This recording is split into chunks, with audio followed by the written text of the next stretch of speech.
Hey everybody, welcome to this month's webinar. I'm Angela, I work at Winona, and I'm here with two of our favorite physicians at Winona, Dr. Mike Green and Dr. Kat, who are going to introduce themselves if you don't already know them and give you a little bit of their history, and then we're going to get started.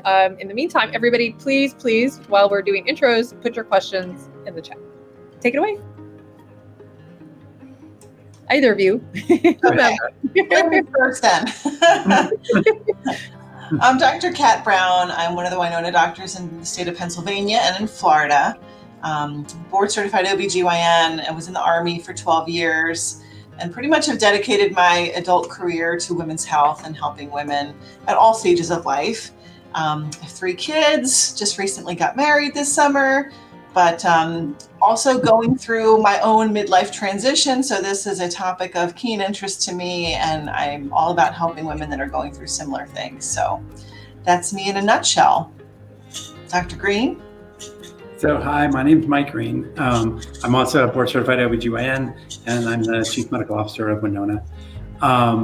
And I have, believe it or not, 23 state licenses, and I've got 6 more in progress. So what's that song? I've been everywhere, man. So anyway, so I'm a lot of your guys' doctor, and kind of as a guy in charge, I'm trying to be available, if somebody needs help or assistance. So that's why I'm kind of all over the place.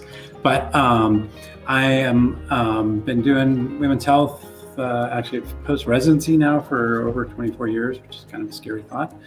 Because I don't feel that old, but apparently I am. And so I have a lot of experience with this, and was sort of helped build Winona from the ground up, which has been probably the most exciting project I've done in my life. It's super exciting to be able to offer this to y'all. And so this is really an opportunity to answer your questions in a live format. I think the asynchronous telehealth that we do works really well, and it's pretty convenient. I know I can see the time some of y'all message, and it seems like sometimes people wake up in the middle of the night and then put a question out there, and then we are able to get on and respond, and so it makes it very convenient. But there is something about being able to see the doctor live and get your questions answered. And so the way this works is for you to type your questions in. Because if you don't type your questions in, then we just start monologuing, and that's no fun. So please ask us questions. That's really what this is for. We also hopefully have another of our doctors coming on, Dr. Dombo. She's this is her first time doing a Q&A with us, and I'm afraid we didn't give her the best instructions, but she's trying to get on right now. So we'll see if she's able to join us. So I always kind of start with kind of a little information, mostly to stall while we get questions in, but there was a really important article that came out in what we call the Green Journal. The Green Journal is sort of our premier journal in OBGYN, and it was important enough. It's kind of interesting, the way we as OBGYNs, we have to do a board recertification every year, and basically the American Board of OBGYN shows us a bunch of articles and says, these are the important articles that came out over the last year, read them, and then there's a little kind of open book test on each article to prove that you read them. And this was one of those articles. So our governing bodies thought it was really important. And basically what it looked at was women that were, before they had undergone menopause, went through what's called surgical menopause. And that's where they have surgery where both ovaries are removed. And so since the ovaries are what makes the hormones, when both ovaries are moved, instead of the sort of normal gradual process of menopause, a woman goes into menopause, boom, overnight, as soon as those ovaries are out. And it's a pretty dramatic event. And it's one of the situations where hormone replacement therapy is really important.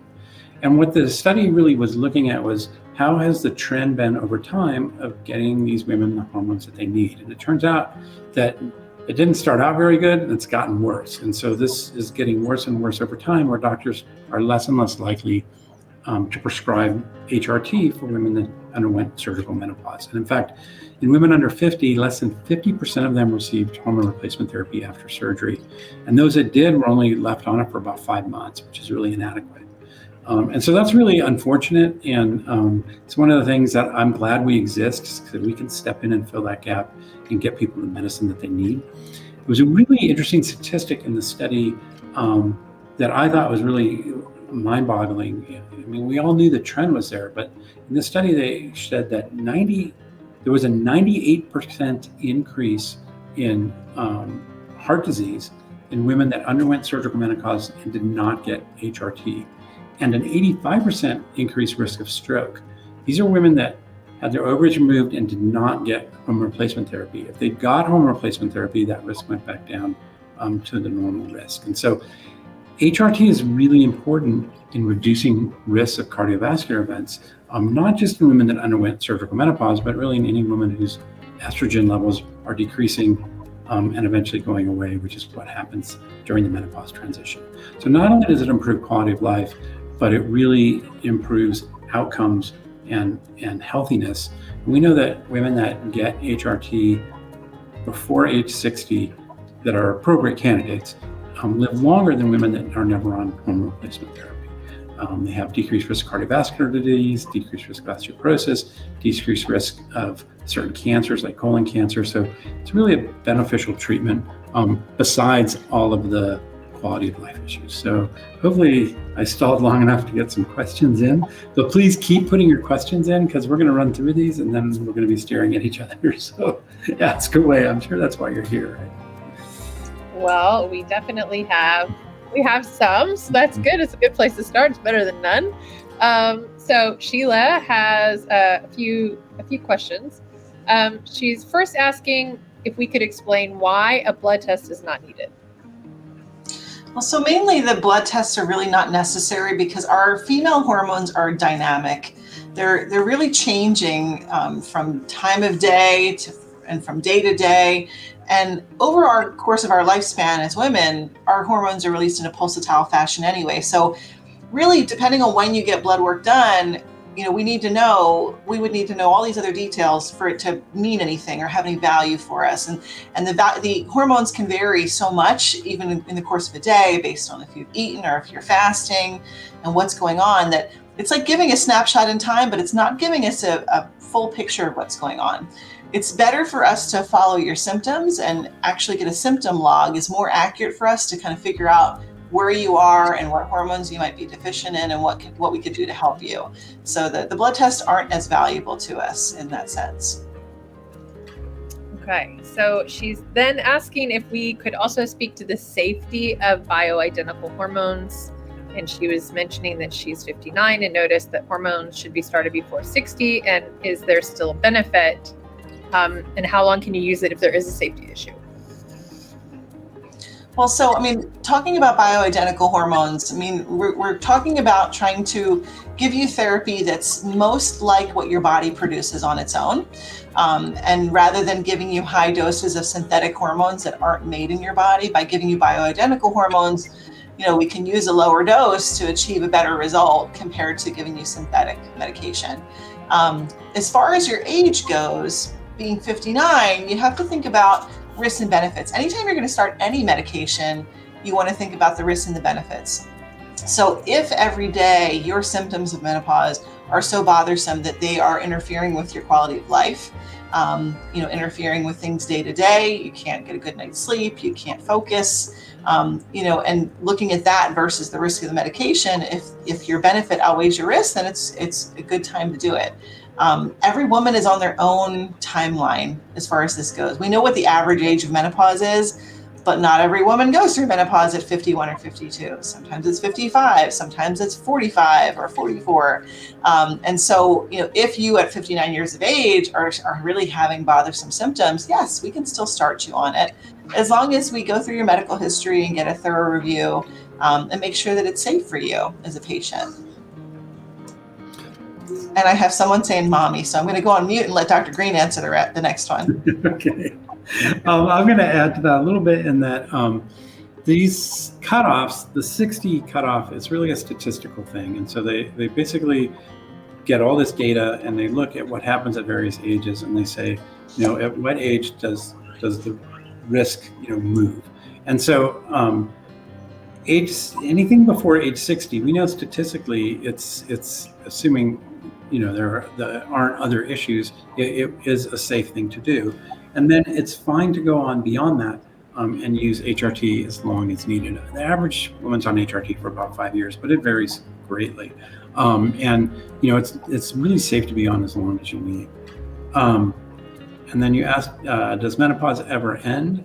It actually does. And so I think one of the big misconceptions about menopause is there's this definition that if you go a year without a period, you are now officially in menopause. But it's kind of arbitrary, quite honestly. It's not like everything's fine and then a year after you haven't had a period, boom, something changes. It's just, we have to have a place to define it and to give it a name. And so that's the sort of the time frame that we use. But the ovaries, even after you stop having periods, the ovaries do continue to produce hormones. And the problem is, as the ovaries become less and less efficient, that hormone production becomes less consistent. And so it'll spurt out some here and spurt out some there. And it's these spikes of hormones that tend to give a lot of the symptoms. And so towards the end, sometimes it gets much worse. I can tell you, this is an N of 1, but my wife really didn't have that many symptoms until her period stopped. And then all of a sudden she was miserable. And I think it was that, as the ovaries were sort of, still trying to perform, they were kind of spitting hormone out. And it's those sudden changes that can really make people miserable. Eventually, the ovaries completely stop making hormones. And at that point, a lot of these symptoms, the hot flashes, the night sweats, some of the sleep disruptions, those kind of things actually get better. Other symptoms are more estrogen dependent, which is like the vaginal symptoms and the bladder symptoms, and those can still benefit from hormone replacement therapy, as well as sort of skin and hair changes. So some of the symptoms do eventually go away and get better. Some sort of continue to sort of slowly get worse over time. But the way most people think about menopause, it does sort of end eventually. You stop getting hot flashes, night sweats, and that kind of stuff that we typically associate with menopause, the menopause transition. Okay. Dana has a question for us. She says, how long is HRT supposed to be taken? She assumes it's not forever. Well, so really what we all learned in school is with any medication, we try to use the lowest dose for the shortest duration that you need it. But really, it's a conversation, it's a shared decision-making process with you and your doctor, talking about how long you need to be on it. Most patients tend to be on hormone therapy for a few years, somewhere anywhere from 2 years, 3 years, up to 5 years, even more. Every woman is unique as to, how long she needs it to help with her symptoms and her quality of life. So, that's something that you can decide together with your physician. Okay. Shannon has a question, which is sort of echoing the same thing, which is how long should we expect to use hormones? So same. So Sheila's asking again if when you're onboarding, she thought that the doctor would speak to you first and answer questions prior to dispensing medications. Let me answer that because she's my patient and I want to apologize. Take it away. Thank you. So we have a process that for most people, they seem to understand, and every now and then we have somebody that doesn't understand how we do things. And that's probably our fault, not yours. And I apologize if there was a misunderstanding about what was going to take place. Basically what happens is when you onboard, you really give us all the information that we need. We've asked you all the questions we need to know whether this is safe or not. And that's really the important thing. And then we've also asked you questions that we need to know whether we think this is going to help. So the two big things are, is this safe? And that's the number one important thing. And then also important is this going to help you? So if it's not safe, we won't prescribe it. Or if we don't think it's going to help you, there's no point giving you medicine that's not going to help. So that's sort of the process of the onboarding. And then I'm the one that developed it. I developed an algorithm that looks at all this stuff and it kind of gives you what we would normally prescribe. So based on all this is what we would recommend for you.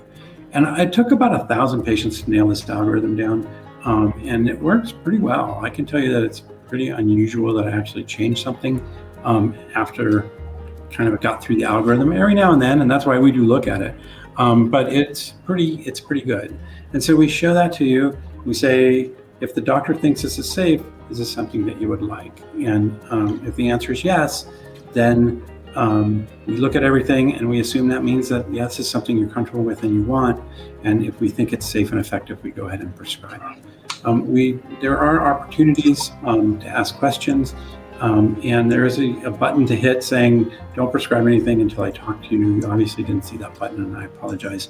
Maybe it should be more obvious. In your case, I actually did send a note to see if we could hold the medicine. I haven't heard back whether it got sent or not. Hopefully it has not left the pharmacy. There was a shipping label already made. They weren't sure whether it actually had gone out yet, so they're looking into that. But I really want to answer your questions, and I want you to be comfortable with this and make sure that, as Dr. Kat was saying, this is shared decision making. This isn't me telling you what you should take. This is me recommending things, and then, if necessary, back and forth to make sure that you're comfortable. Because ultimately, it's your body, and you're the one that is going to be taking this and hopefully feeling better. But you're also the one that has to accept, all the potential side effects and risks, and make sure that it's worth it to you. And so I'm glad you're here tonight. Hopefully we can clear up those questions.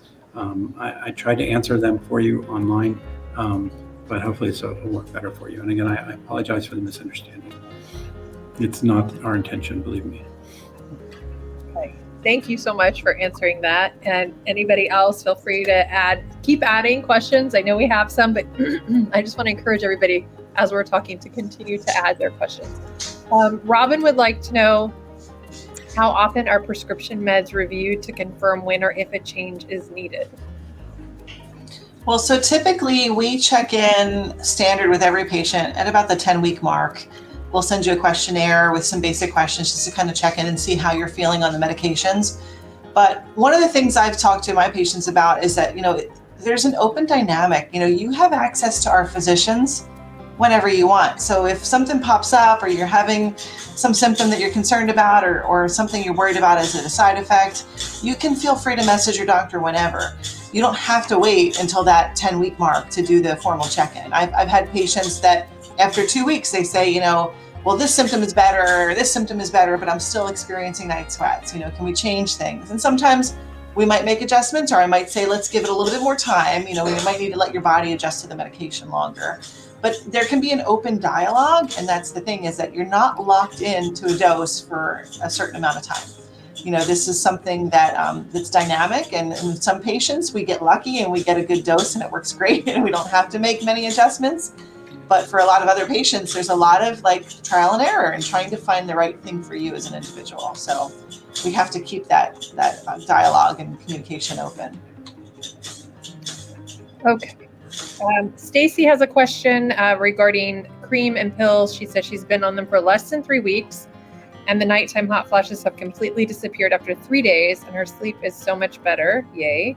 But she's still having morning joint pain. What is the average expected time frame for that to alleviate in the morning? And I would say every woman's symptoms are a little bit different as far as how they respond.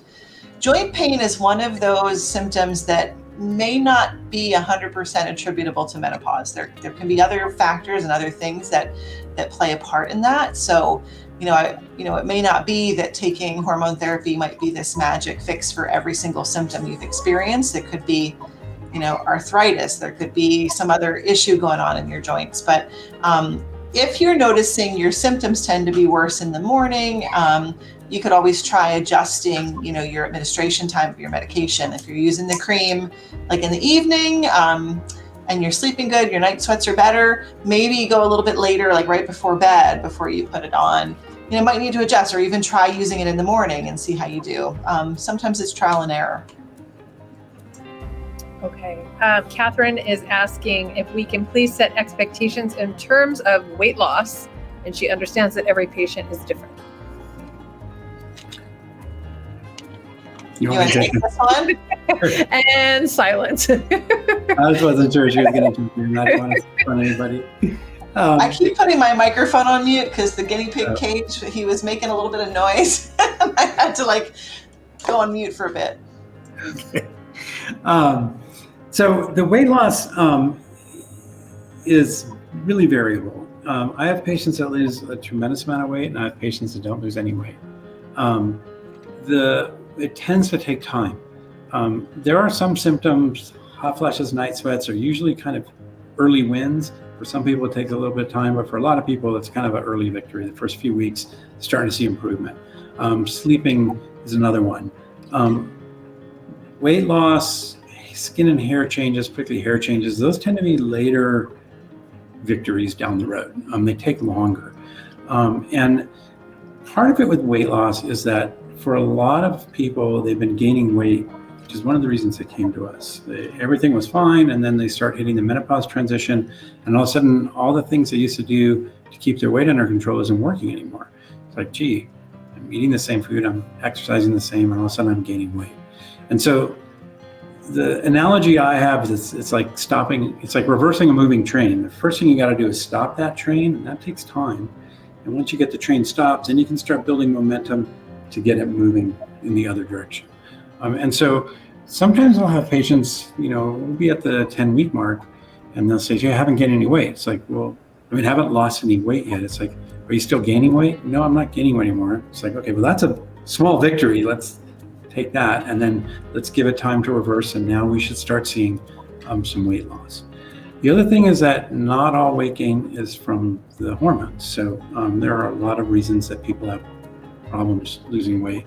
And certainly the menopause transition is a big one. And so if it's the menopause transition, then replacing those hormones should help with weight loss. But other, people have weight gain for other reasons. And so sometimes, even though we fixed the problem, that wasn't really necessarily the problem that was causing your weight gain. So it really kind of depends on where it's coming from. But it's a slow, steady process. Don't expect to be 20 pounds down, a month in. That's not going to happen. The other frustrating thing is that one of the side effects that sometimes happens in the first month is water retention. And that looks ugly on the scale, and the clothes don't fit well, and it's no fun when you're retaining water. And that can happen early on, and that will come off on its own with time. But it's frustrating when all of a sudden it's like, holy cow, I'm 3 weeks in and I'm 8 pounds up. It's like, yeah, I wouldn't like that either. But that's temporary, and that will go away, and that's almost always water retention, and that does go away with time. So those are some of the things to think about weight loss. You have anything to throw in there? Kat? Had to unmute. No, I would agree with that. I think, the other thing that's hard to do, so many of us want a magic bullet and a magic quick fix. And weight gain is a gradual process, and the weight loss is too. And a lot of times, it's a whole lifestyle change that we have to make in order to make change in our lives. So, fixing the hormones and helping, that's just one aspect, like Dr. Green mentioned. You still have to do the work and have to put the work in. And as we age as women, it's so much more important for us to maintain our strength and our health and move our bodies. So I think that's something, and nutrition as well. So there's a lot of different pieces of the puzzle that we have to put together to optimize our health. Okay, I am listening, everybody. I'm just trying to help still get Dr. Dombo on. I really apologize for just trying to navigate getting her here. Okay, so this is an important question that happens all the time, the weight loss question. So thank you, Catherine, for asking it, even though no one likes to poke at the weight loss question. So Megan wants to know, how is HRT different than birth control for perimenopause? Well, so birth control was never really intended to treat perimenopause or menopause. That was formulated for a different reason, and it has a different purpose.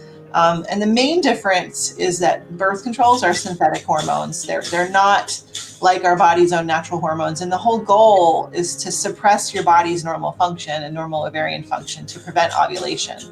So although you might get a little bit of benefit because you're still getting some, female hormones when you're taking birth control, it's not optimal. It's not the same hormone that your body made before, you're going through this change, and hormone therapy tends to be more effective. Also, we tend to be able to use lower doses of hormones when we're using hormone therapy compared to birth control.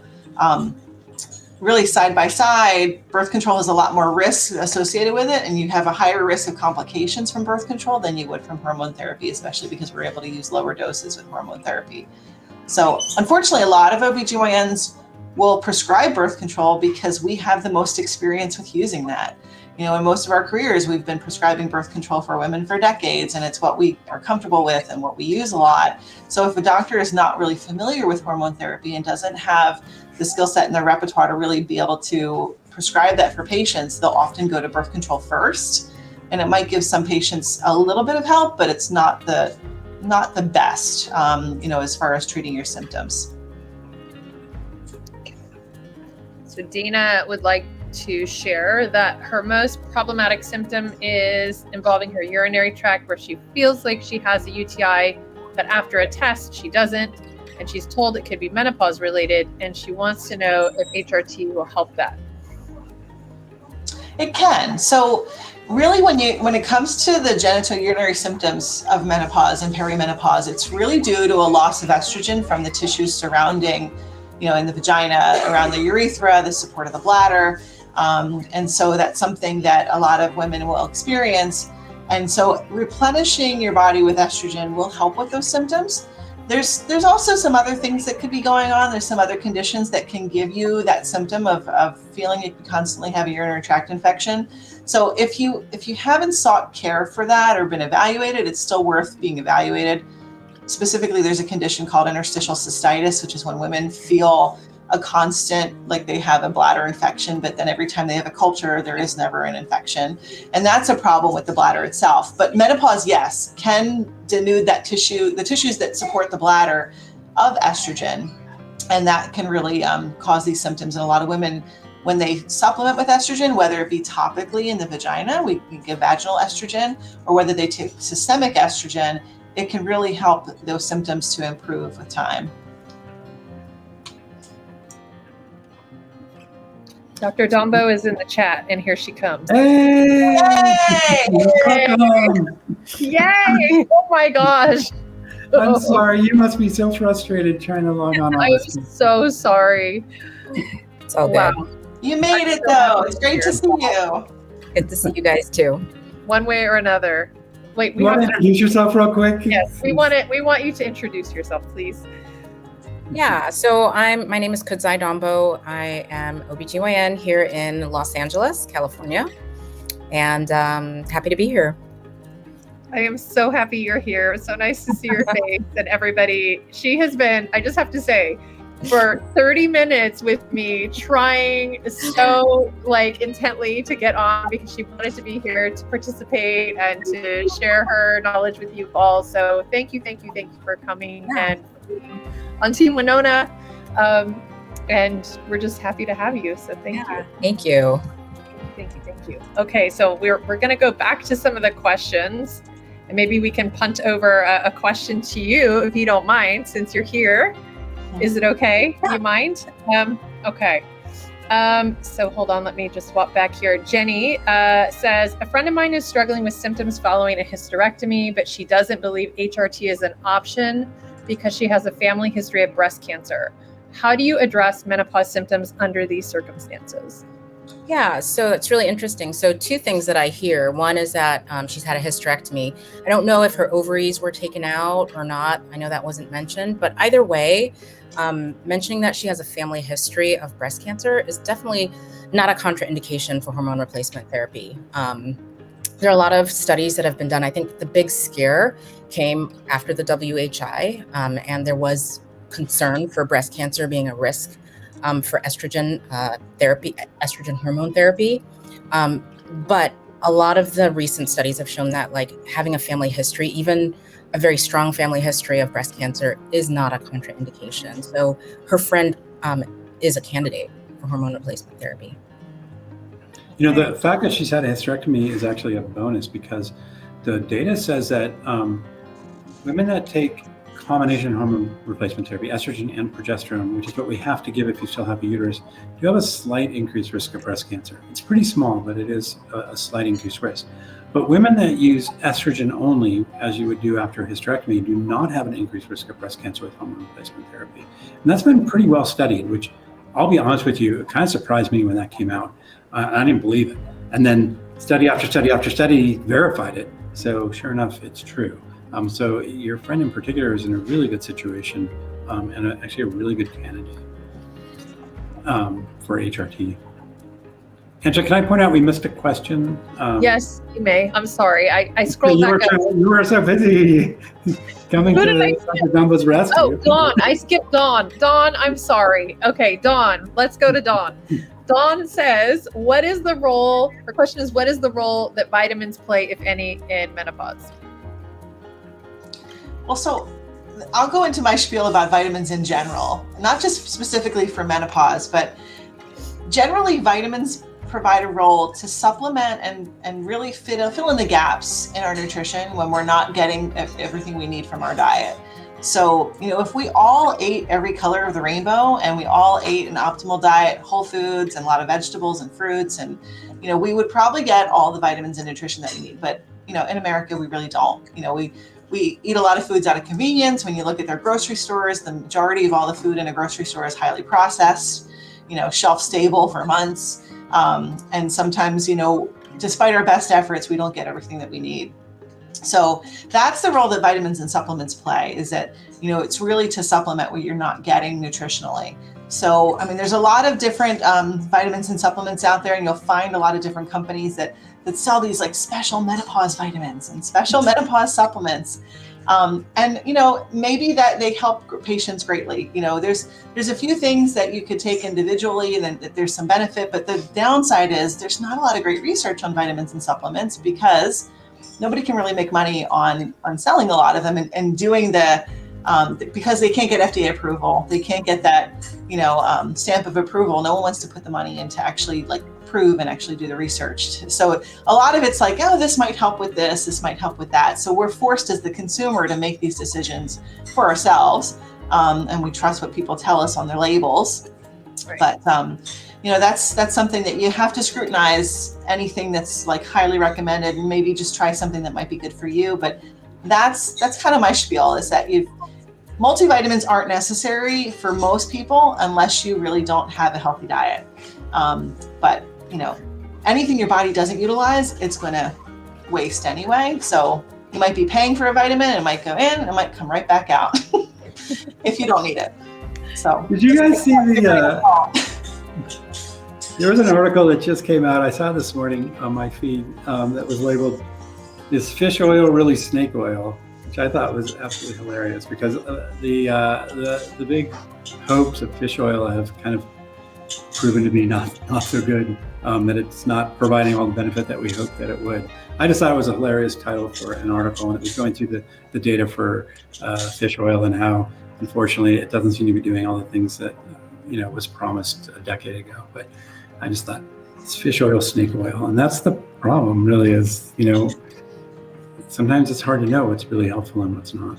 Yeah, and I have to say, one of the other things is there's a lot of people on social media and a lot of different organizations that are, saying that they're helping women with menopause. But if you look, often they're selling the supplement, or they're getting a kickback. They have some kind of relationship with the manufacturer of the supplement or vitamin. So be careful, because there might be, a side interest that they have in recommending that. It might not necessarily be that you really need that particular supplement.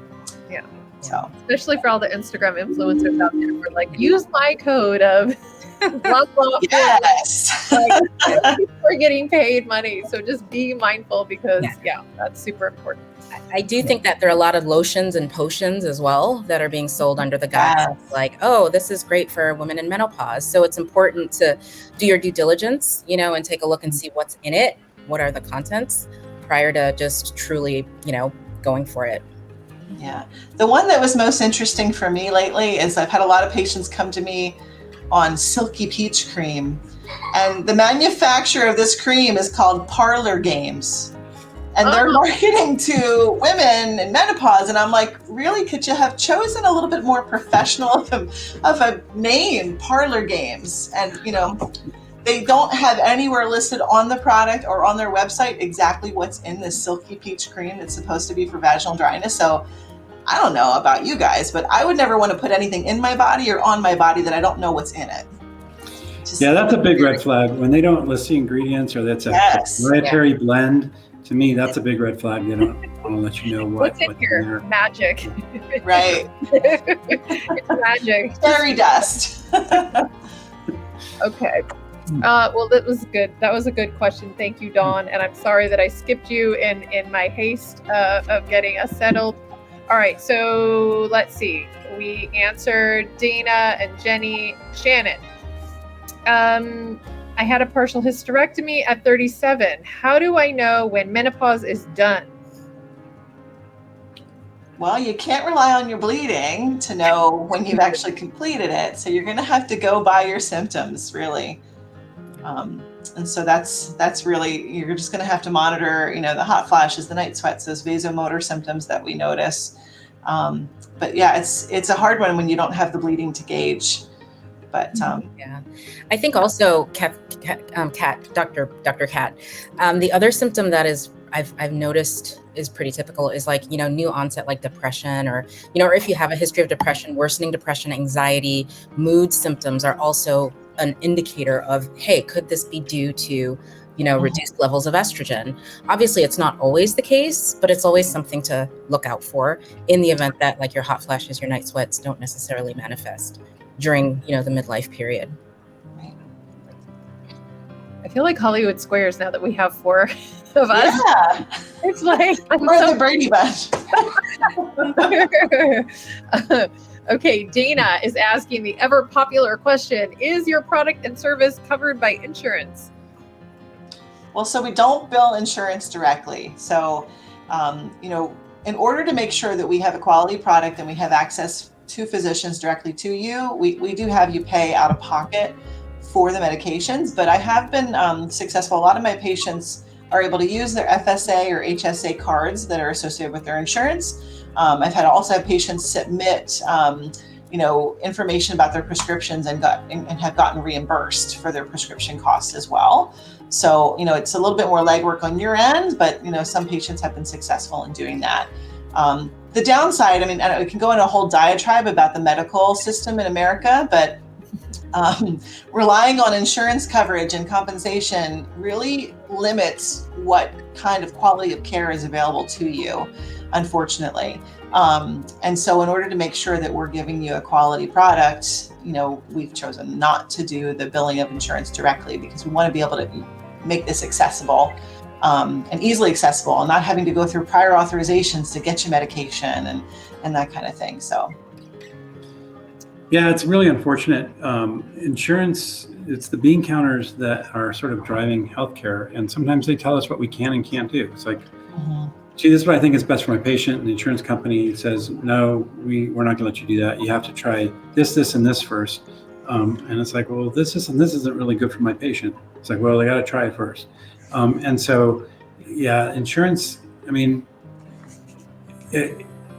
in my opinion, the big benefit of insurance is to protect you from a catastrophe.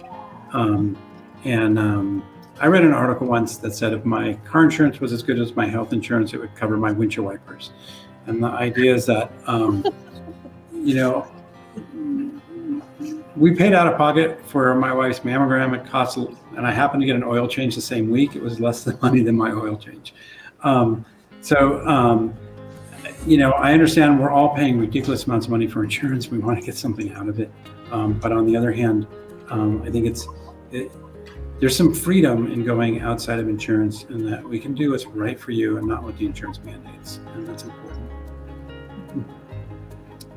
Okay, Sheila has a couple additional questions. So Dr. Green, I don't know if you want to take them since you know Sheila. Sheila is asking, I'm assuming this means for the patient portal at Winona, is all communication through a chat format? And then she's separately asking us if we can speak to the risks of HRT. So the answer to the first question is easy. Yes, it's all through the chat format that you've seen. And that's, again, as I said earlier, has its pluses, its advantages and disadvantages. Honestly, you have quicker and more access to me than my office patients do, quite frankly, because I'm on all the time and I see your question pop up and I answer it usually within a few hours. And so that's a benefit. It is a little bit cumbersome sometimes to type back and forth. And honestly, I don't type well. You may have already caught a few of my typos. And so I have, sort of answers to frequently asked questions that I can kind of macro in, because otherwise it would take me forever to type that. And I answer the same thing to patients over and over, but it doesn't mean I'm not thinking about it or personalizing it. So you will notice some of that as well. But so there are advantages and disadvantages to the system, but that's the system that we do have, and it's all done through the messaging platform. If you have a customer service or patient services question, where's my prescription, a billing question, that kind of thing, we do actually have patient services rep that can talk to you. But as far as interacting with the physicians, it's done through the asynchronous, what's called asynchronous telehealth, which is the chatting back and forth. When do y'all want to take the risks of HRT? Oh yes, that was part 2. Dr. Dombo, you get to do it. Yay. What was the exact question? The exact question was, can you speak to the risks of HRT? Yeah. So when I look at it, like a oral birth control pill is a certain amount of hormone to suppress the ovaries. And when I look at hormone replacement therapy, it's a fraction of the amount of hormone compared to the amount of hormone that's in a birth control pill. So looking at that, like women are on birth control for a certain amount of years during their, to prevent pregnancy, which is much higher doses than hormone replacement therapy. And obviously as we age, our risk for whether it's cancer or certain disorders increases. Taking the same dose is not recommended to suppress, ovarian function. But hormone replacement therapy, being a fraction of that dose, is a relatively safe addition to what your ovaries would normally produce during that time, just to supplement the symptoms that menopause and perimenopause bring along. Okay. I don't know if anybody else has anything to add to that. Well, I look at it as a big picture, and I mean, my goal is to live as long and healthy as I can, as long as my quality of life is good. And so if you look at a woman on hormone replacement therapy, is she more likely or less likely to live a longer, healthier, higher quality of life than somebody who's not? And so somebody that passes our screening process, that starts under age 60, on average has a better chance of living a longer, healthier, more higher quality life than someone that doesn't have hormone replacement therapy. So to me, you can pick out, if you're on estrogen progesterone, you have a slight increased risk of breast cancer, but then again, you have a lower risk of colon cancer, or you have a slight increase of this, but you have a lower risk of that. But if you look at the big picture and the balance, which is really what's truly important, your risk of living a longer, healthier life is greater on it than off. So that's the way I think is a healthy way to look at it. Yeah, I mean, I think throughout our lives, we're always taking calculated risks. And really, it is about that big picture. And with any medication, like there is really nothing without risk. Even Tylenol has risks. So, really it's an individual thing, and you have to look at, what possibly could happen. But I think, we probably get exposed to things on our day-to-day basis that probably cause more harm to us than maybe a small dose of hormone therapy too. Cell phones, for instance, we have no idea what having a cell phone in our pocket would do to health, 5 years from now, 10 years from now, who knows? Yeah. But we do it, and we all do it because it's a convenient thing and it helps our quality of life to be constantly connected, right? I think one thing also that hadn't been mentioned yet is just the benefits for bone health and heart health that, hormone replacement therapy provides. So the long-term benefit of, reduced risks of fractures from osteoporosis or osteopenia, as well as like the heart protective benefits of hormone replacement therapy have been, demonstrated through studies. So that in and of itself is enough to be on hormone replacement therapy.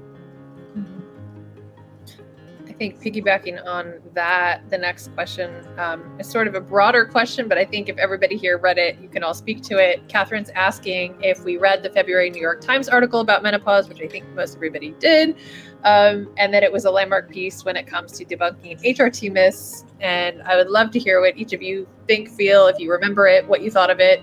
If not, share that too. But whoever wants to share. Yeah, I loved it because one of my cousins actually sent me the link and said, I don't know if you've seen this. You probably know this already, but look. So excited to share this article with me. And I'm really glad that the word is getting out and the discussion is out there, for the average person to pick up a newspaper or to pick up the New York Times and start to read about this. Women's health has really taken such a back seat to a lot of other things, especially male health. Sorry, Dr. Green, but so much time and effort has gone into testosterone and the penis and erectile dysfunction, and really just not enough effort and money and research has gone into women's health and women's wellness. So I'm really glad that it's mainstream and it's becoming part of a dialogue that's greater than just us on this webinar now, because women are important. We drive the world. So I think that, it needs to be out there. Yeah. I think I agree. And I think the New York Times took a calculated, like a risk in doing it. And I'm so thankful because I know that the editor who approved it was actually a male.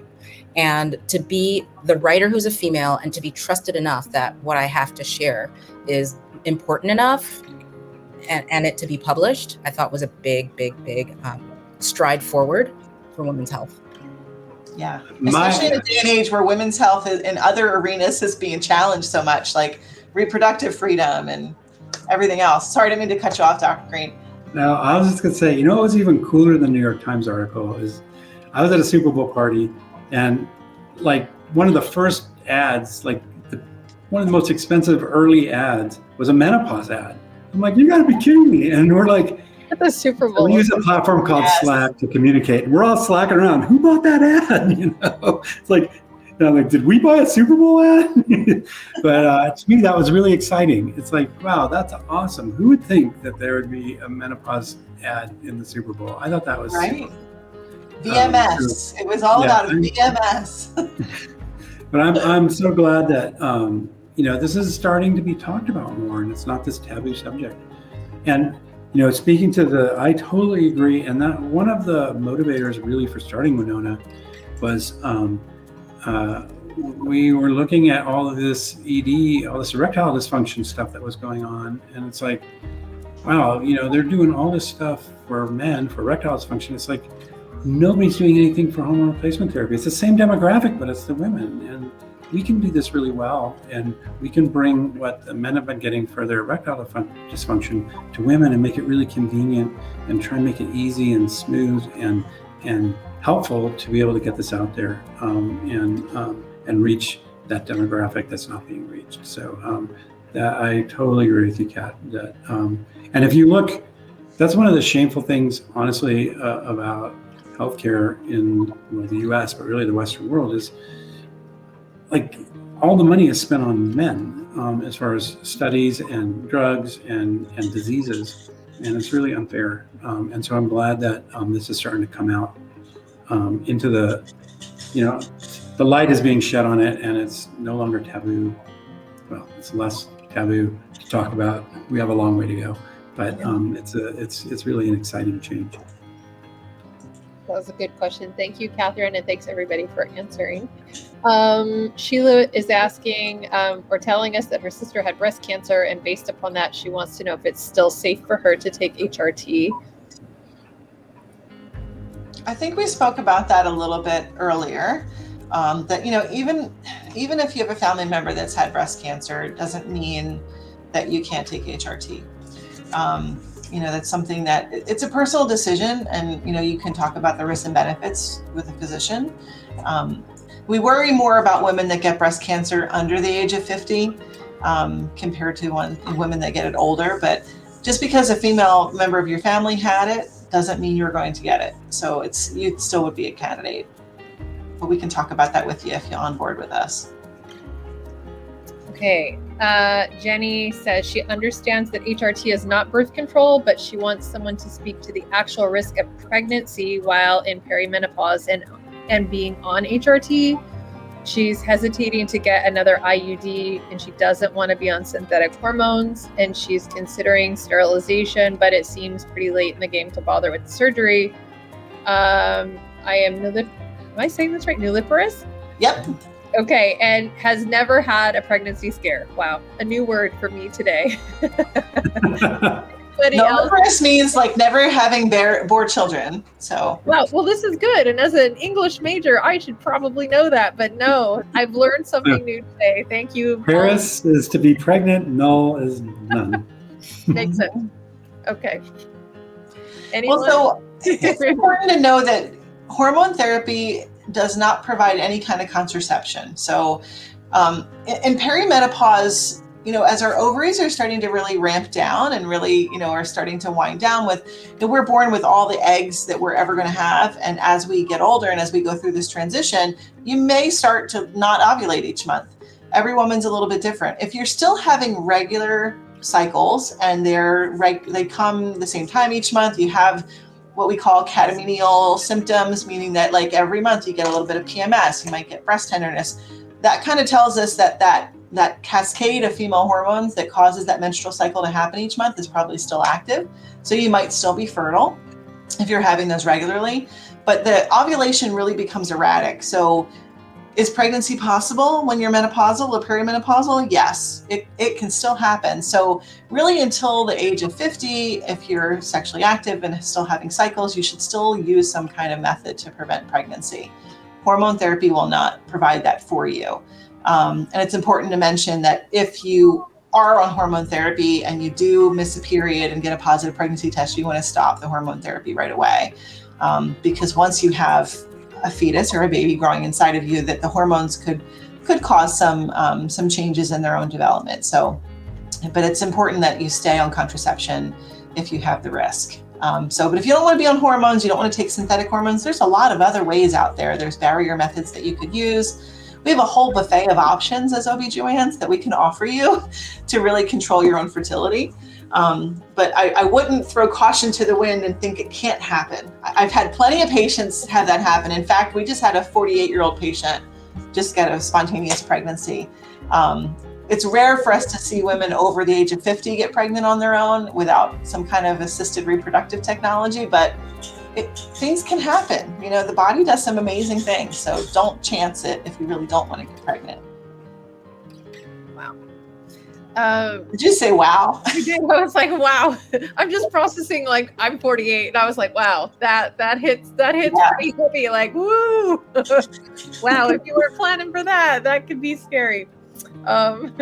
Tina says she has no question but wants to say thank you, that she's less than 2 weeks into using Winona and her hot flashes have stopped, which is amazing. That she was getting 20 plus hot flashes a day, for about 5 weeks before she decided that she'd had enough. Well, that's great news. Thank you for sharing that. Sheila is asking, anybody here, do you feel any side effects from the medication if you're on it? Yeah, I can speak to that. Some women experience side effects, some women don't. And I think some of the most common side effects will usually happen like within the first few weeks. And, you may have some bloating, which can be from water retention as your body adjusts to the hormone. You can experience some spotting, a little bit of bleeding as your body, that uterine lining also adjusts to, the hormone. But again, I think the most common overall is some bloating, which can translate as weight gain, which again is definitely not pleasant, but really your body tends to level off, with time. Okay, that's great. Shannon, we do have an answer for this. I'm going to put it in the chat. She's asking if there's a resource for the men in our life that are having issues with their hormone changes too.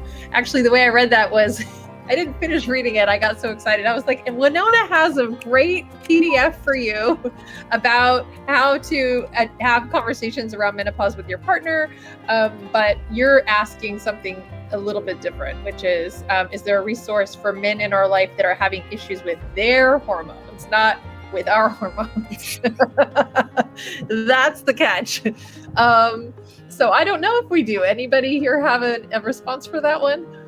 I think, but he's best off seeing his regular doctor. For men, their main hormone is testosterone. So TRT is testosterone replacement therapy for men. And the problem is that testosterone is a controlled substance. So it's not something that can be prescribed on a platform such as ours. So it's one place where women are lucky is that they can get their medicine through things like Winona. But so really, that's something that he should make an appointment with his family doc. And they can talk about it and see what's going to be right for him. But it can be an important thing for men as well as women, and it's worth exploring. But that would probably be the way to do it. Okay, Catherine is sharing with everybody in the chat, and for those of you who didn't see it, the link to the New York Times article. And there is, yes, indeed, a great daily podcast episode on the New York Times. They have lots of great episodes on their daily podcast, but specifically about menopause. So if you missed it, go check out the link in the chat. And Jenny is responding to the conversation up earlier about the birth control, I think. Yeah, she was saying the options also.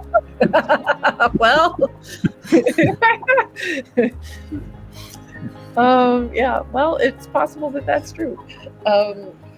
I think, and that's the last comment we have in the chat. So unless anybody else has some additional things they would like to share before we sign off, or any closing comments, thoughts, questions, concerns, please feel free to add them. We have a couple people typing. Okay. Yeah, I just want to say, don't be shy about reaching out to us through Winona or whoever your doctor is. We're doing this because we think it's important to educate our patients, and we feel the same way online. So don't wait for your 10-week follow-up or your 1-year follow-up or what have you. It's fine to reach out to us and ask us questions. We're very happy to answer them. We want to make sure that you're comfortable with what's going on, with what we're doing. It's like you're not just part of the game; you are the game, and so you need to be informed. And we're all of us, we're all board certified physicians with a real special interest in menopause management and a lot of experience. And so, pick our brains, take advantage of our knowledge, and let us help you. But reach out to us through Winona, and I think we're here for you. I'm adding in the chat also for next month. Anybody who's interested, we're going to be having our first subject-based Q&A. Well, it's actually going to be a subject-based chat with everybody about perimenopause. You will have time to ask questions, but it won't be just the full hour of Q&A. It's going to be our doctors talking to you about different things pertaining to perimenopause, and then there will be time at the end for everyone to ask some questions about perimenopause, but it will just be on the topic of perimenopause. So full disclosure, if you have other questions, it's not that you can't ask them, you can. You'll just have to come to the next month in November and bring those questions, or hit up all these amazing doctors here in the patient portal so you can ask them 24/7, whatever you want to know. Doesn't mean they're going to answer you at 1 a.m., but it does mean that you can ask anytime you want. And please register if you're interested in hearing what we have to say about perimenopause. And just so you're aware, every few months we're going to have a subject-based offer for you to come and join us and learn about different aspects of menopause and the menopause journey. And we have yet to decide what those next topics are going to be. So feel free also to share with us if you have things that you'd like for us to explore or answer. Let us know if something specific about menopause is really important to you. We're happy to hear your thoughts. and certainly sign up. It's always free. You can always go to our website and sign up for any of the webinars that are coming up. So thank you again, everybody, for being here. And Dr. Dombo for actually sticking with it. I was like, she's going to be so mad. I'm so sorry. I just felt so bad this whole time. So thank you so much for being here and for finding a way to get here. And we will figure out for next time so this does not happen. But thank you, everybody. Thank you so much. All right. Night. Thank you all. Thank you. Good night, everyone. Good night. Bye.